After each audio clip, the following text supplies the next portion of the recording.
Com Dorival Júnior ameaçado de demissão, o Corinthians faz proposta oficial por Arthur Cabral. O vídeo de hoje do canal do Nicola te conta o que falta para que essa negociação avance, últimas de mercado, bastidores, finanças e tudo sobre os sorteios dos grupos da Libertadores e da Sul-Americana. Fala aí pessoal, sou Jorge Nicola, bem-vindos a mais um vídeo do canal. Sempre bom ter vocês por aqui, sem perder tempo, pedir para deixar like, se inscrever no canal e ativar as notificações. Agora sim, bora começar o vídeo falando sobre o sorteio da Libertadores da América, e dá para cravar que o time mais azarado de todos foi o Cruzeiro, que caiu no grupo da morte, com Boca Juniors, Universidade Católica do Chile e Barcelona do Equador.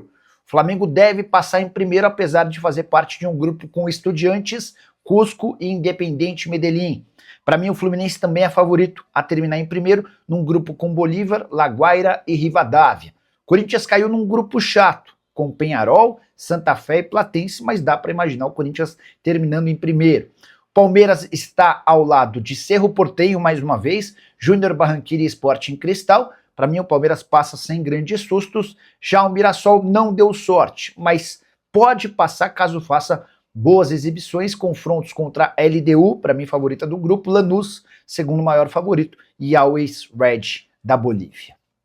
Quero falar agora sobre o sorteio da Sul-Americana com vários brasileiros. Dá para dizer que São Paulo e Vasco pegaram os grupos mais complicados, embora seja possível imaginar que ambos passem. Vasco encara Olímpia, Audax Italiano e Barraca Central. São Paulo enfrenta Milionários, Boston River e O'Rings, que eliminou o Bahia na fase de pré-Libertadores. Já o Galo pegou o grupo mais tranquilo de todos os brasileiros, incluindo Sul-Americana e Libertadores. Cienciano, Puerto Cabello e Juventude. Não é o Juventude brasileiro, é bom que se diga, tá? O Grêmio é favorito, mas não pode bobear num grupo com Palestino, Montevideo, City Torque e Deportivo Riestra. O Santos tem São Lourenço, Deportivo Cuenca e Recoleta. O Botafogo encara Racing, Caracas e Independiente, enquanto o Bragantino pega o River Plate, o Blooming e o Carabobo. Já uso o espaço para comentário para opinar. Quem deu sorte? Quem deu azar? Quem corre risco de não se classificar? Estou curioso para saber a sua opinião, beleza? Quero falar agora sobre o Corinthians, que fez proposta oficial para contratação por empréstimo até dezembro de Arthur Cabral. Marcelo Paz, executivo de futebol do Timão, convenceu o presidente Osmar Stabile a avançar nessa negociação, especialmente porque a proposta do Corinthians ao Botafogo é para uma divisão dos salários. O empréstimo seria gratuito, com o Botafogo arcando com parte dos vencimentos do jogador. Arthur Cabral, que ganha R$ 1.400.000 por mês. O problema para o Botafogo é que o Arthur Cabral perdeu espaço. Nem sequer saiu do banco de reservas na derrota do Botafogo para o Palmeiras no último fim de semana. Jogador contratado na metade do ano passado junto ao Benfica por 12 milhões de euros fixos e mais 3 milhões de euros em bônus. Sabe quantos gols ele fez desde que chegou? Apenas 6 gols. 5 no ano passado e mais um na atual temporada. Temporada de 2026 de 12 jogos, 1 gol e 2 assistências. E olha que várias dessas partidas desse ano foram do campeonato estadual, campeonato carioca, com um nível muito inferior à das outras competições. Corinthians imagina que o negócio possa acontecer, porque o Arthur Cabral topa jogar no Corinthians, o Timão demonstrou interesse e o Botafogo também precisa reduzir custos da folha.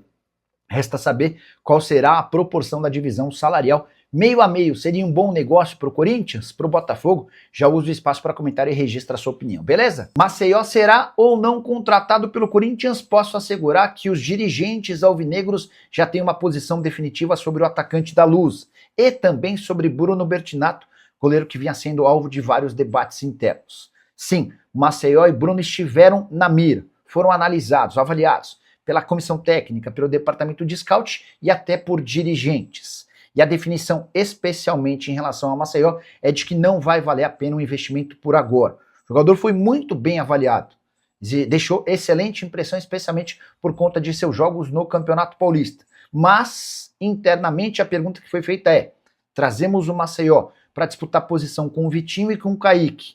Ele vai ser mais um a jogar num setor que já tem 2 atletas. Vitinho ao custo de quase R$ 1 milhão.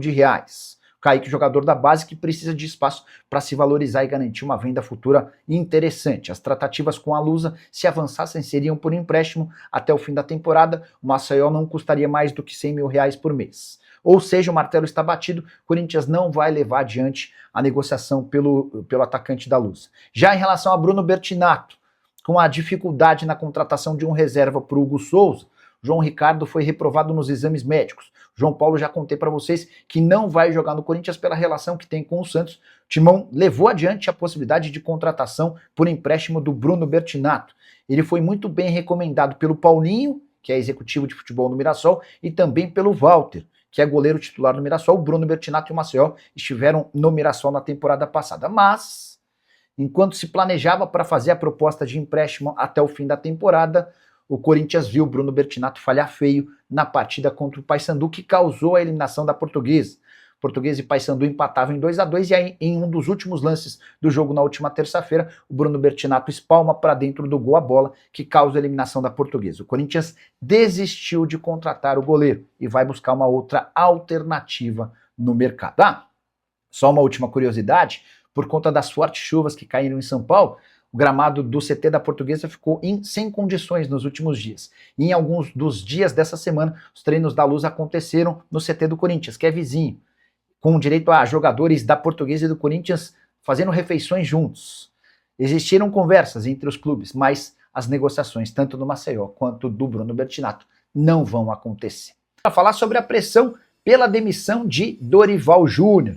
O Corinthians chegou ao 6º jogo consecutivo sem vitória, nessa quinta-feira, empate em 0-0 contra a Chapecoense. E a irritação do torcedor nas redes sociais não se dá apenas por mais um resultado ruim, mas pela forma medrosa com que o Corinthians enfrentou um dos candidatos mais fortes ao rebaixamento. O Corinthians já caiu para o 9º lugar, está se distanciando dos primeiros colocados e pega agora o Flamengo na Neoquímica Arena no domingo, precisando de vitória e de uma boa atuação para que não exista risco de demissão do técnico Dorival Júnior. Pergunta que eu deixo para você. Você, na condição de presidente, demitiria o Dorival em caso de empate ou derrota para o Flamengo? Manteria o treinador na data FIFA? A pressão interna de conselheiros e diretores mais próximos é grande. Bastante gente não quer o Dorival, especialmente também pela forma como ele tem se comunicado, com muitas críticas à diretoria alvinegra. Já uso o espaço para comentário para registrar sua opinião. E surgiu o primeiro veto público à volta de Tite ao Corinthians. Alê, presidente da Gaviões da Fiel, principal uniformizada alvinegra, usou suas redes sociais para se manifestar da seguinte maneira, abre aspas, ninguém consegue entender o toca-toca e os recuos de bola. Ninguém consegue entender algumas escalações e substituições. Ninguém consegue entender o porquê de poupar tantos jogadores. Ninguém consegue entender algumas declarações pós-partida. Mas cogitar a volta de quem já recusou por diversas vezes quem o consagrou, na minha opinião, não dá. Obrigado por tudo, um dos maiores. Mas, Tite, nem de brincadeira, isso é somente a minha opinião.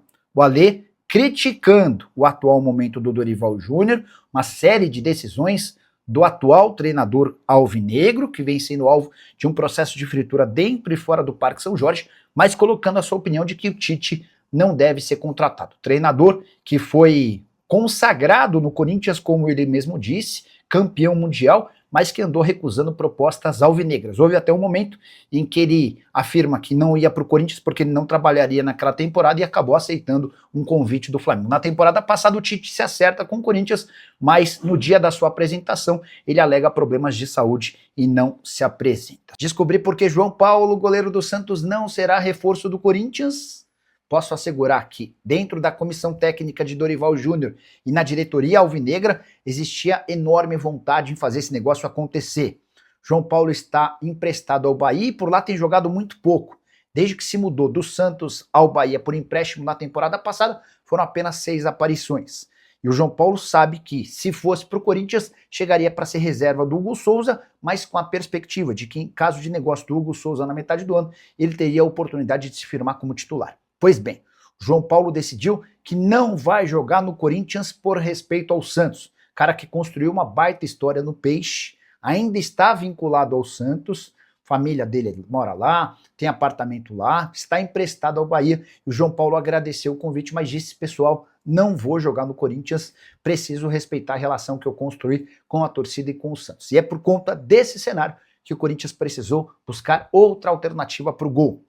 Negociações com o João Ricardo que estavam fechadas foram canceladas depois de problemas na cirurgia do ombro que ele passou, ainda como atleta do Fortaleza. Já contei para vocês que Bruno Bertinato e Lucas Arcanjo não serão contratados porque há necessidade de investimento em dinheiro, e diante desse cenário, o Corinthians ainda busca alternativas até o dia 27 de março, quando se encerra a janela doméstica, para ter um goleiro reserva para o Hugo Souza.